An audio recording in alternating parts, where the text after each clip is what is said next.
ఈనాటి సత్యసాయి జిల్లా సమాచార లేఖలో కేంద్రీయ విద్యాలయం ప్రారంభించిన కలెక్టర్ చేతన్, జిల్లా వ్యాప్తంగా హర్ఘర్ తిరంగా కార్యక్రమం, ఘనంగా స్వాతంత్ర దినోత్సవం, శ్రీశక్తి పథకం ప్రారంభించిన ఎమ్మెల్యే నందమూరి బాలకృష్ణ, పుట్టపర్తి ప్రశాంత నిలయంలో ఘనంగా కృష్ణాష్టమి వేడుకలు, హ్యాండ్లూమ్స్ డేలో పాల్గొన్న రాష్ట్ర ఆరోగ్య శాఖ మంత్రి సత్యకుమార్ యాదవ్ మొదలగు అంశాలతో కూడిన సమాచార లేఖను ఇప్పుడు విన్నాము. విద్యార్థుల సమగ్ర వికాసానికి నాణ్యమైన విద్య అందించడమే ప్రభుత్వ లక్ష్యమని జిల్లా కలెక్టర్ టిఎస్ చేతన్ అన్నారు. శ్రీ సత్యసాయి జిల్లా పాలసముద్రం సమీపంలో గల నాసిన్ అకాడమీ ప్రాంగణంలో ఏర్పాటు చేసిన కేంద్రీయ విద్యాలయాన్ని ప్రారంభించారు.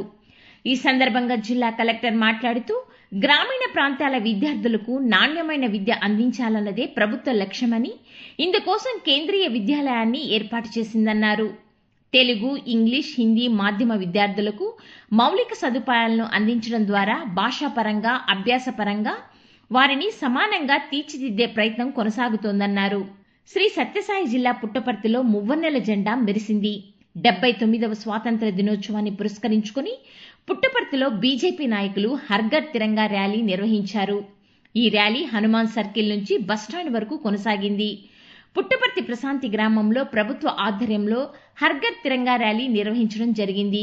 ఈ ర్యాలీలో కలెక్టర్ చేతన్ పాల్గొన్నారు.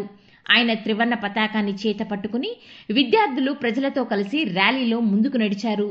ప్రజలు స్వచ్ఛందంగా హర్ఘర్ తిరంగా ర్యాలీలో పాల్గొని దేశభక్తిని చాటుకున్నారు.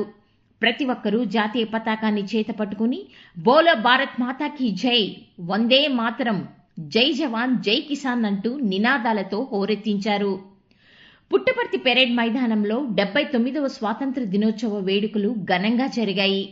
కార్యక్రమానికి ముఖ్య అతిథిగా రాష్ట్ర బీసీ సంక్షేమ శాఖ మంత్రి సవిత హాజరై జాతీయ పతాకాన్ని ఆవిష్కరించారు. అనంతరం జిల్లా అభివృద్ధిపై ప్రభుత్వ అధికారులు శకటాలను ప్రదర్శించారు. ప్రభుత్వ శాఖలలో నైపుణ్యం కనపరిచిన అధికారులకు మంత్రి సవిత ప్రశంసా పత్రాలను అందించారు. ఈ సందర్భంగా సవిత మాట్లాడుతూ, సీఎం చంద్రబాబు హయాంలో రాష్ట్ర అభివృద్ధి పరుగులు పెడుతోందన్నారు. అభివృద్ధి, సంక్షేమం రెండు కళ్లగా భావించి ముఖ్యమంత్రి పనిచేస్తున్నారన్నారు. హిందూపురంలో శ్రీశక్తి పథకాన్ని MLA Nandamuri Balakrishna joint collector Abhishek కుమార్తో కలిసి ప్రారంభించారు. డిపోలో పచ్చ జెండా ఊపి పథకాన్ని ప్రారంభించారు. బాలకృష్ణ మహిళలను బస్సులో కూర్చోపెట్టి బస్సు నడిపి తెలుగుదేశం నాయకులను, అభిమానులను ఉత్సాహపరిచారు. ఈ సందర్భంగా బాలకృష్ణ మాట్లాడుతూ, సూపర్ 6లో భాగంగా శ్రీశక్తి పథకాన్ని ప్రారంభించడం జరిగిందన్నారు. స్వర్గీయ నందమూరి తారక రామారావు నుంచే స్త్రీలకు సమాజంలో సముచిత స్థానం కల్పించడం జరిగిందన్నారు.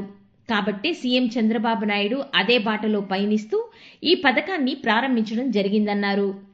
పుట్టపర్తిలో శ్రీకృష్ణ జన్మాష్టమి వేడుకలు అంగరంగ వైభవంగా నిర్వహించారు. సత్యసాయిబాబా విద్యా సంస్థలను విద్యార్థులు గోమాతలను అలంకరించి గోకులం నుంచి ప్రశాంత నిలయంలోకి సాయి కుల్వంత్ సభా మందిరం వరకు ఊరేగింపుగా తీసుకెళ్లారు. విద్యార్థులు గోకాపరుల వేషాలు ధరించి నాద మృదంగాల నడుమున మంత్రాలు జపిస్తూ శ్రీ సత్యసాయి గీతాలు, కృష్ణుని భజనలు ఆలపిస్తూ గోమాతలను పురవీధుల్లో ఊరేగింపుగా వెళ్లారు. భక్తులు స్వచ్ఛందంగా విద్యార్థులతో కలిసి భజనల్లో పాల్గొన్నారు. సాయి కుల్వంత్ సభా మందిరం చేరుకోగానే విద్యార్థులు సత్యసాయిబాబా మహాసమాధిని దర్శించుకున్నారు.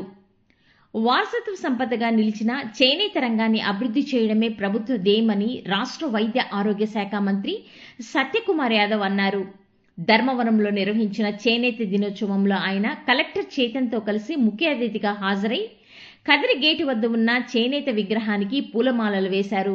ఈ సందర్భంగా మంత్రి సత్యకుమార్ యాదవ్ మాట్లాడుతూ, చేనేత అనేది కేవలం జీవనోపాధి మాత్రమే కాకుండా మన సంస్కృతికి, మన ప్రత్యేకతకు నిదర్శనమన్నారు. ఇటువంటి గొప్ప రంగాన్ని ప్రభుత్వం అన్ని విధాలా ఆదుకోవడానికి కేంద్ర రాష్ట్ర ప్రభుత్వాలు సంకల్పించాయన్నారు. ప్రతి చేనేతకు ప్రభుత్వం సంవత్సరానికి 25,000 రూపాయల చొప్పున ఇచ్చేందుకు సిద్ధంగా ఉందన్నారు. ఇప్పటి వరకు శ్రీ సత్యసాయి జిల్లా సమాచార లేఖను విన్నారు. మరికొన్ని కొత్త వార్తా విశేషాలతో సెప్టెంబర్ నెల సమాచార లేఖలో కలుసుకుందాము. డి ప్రతిమ, శ్రీ సత్యసాయి జిల్లా ఆకాశవాణి ప్రతినిధి.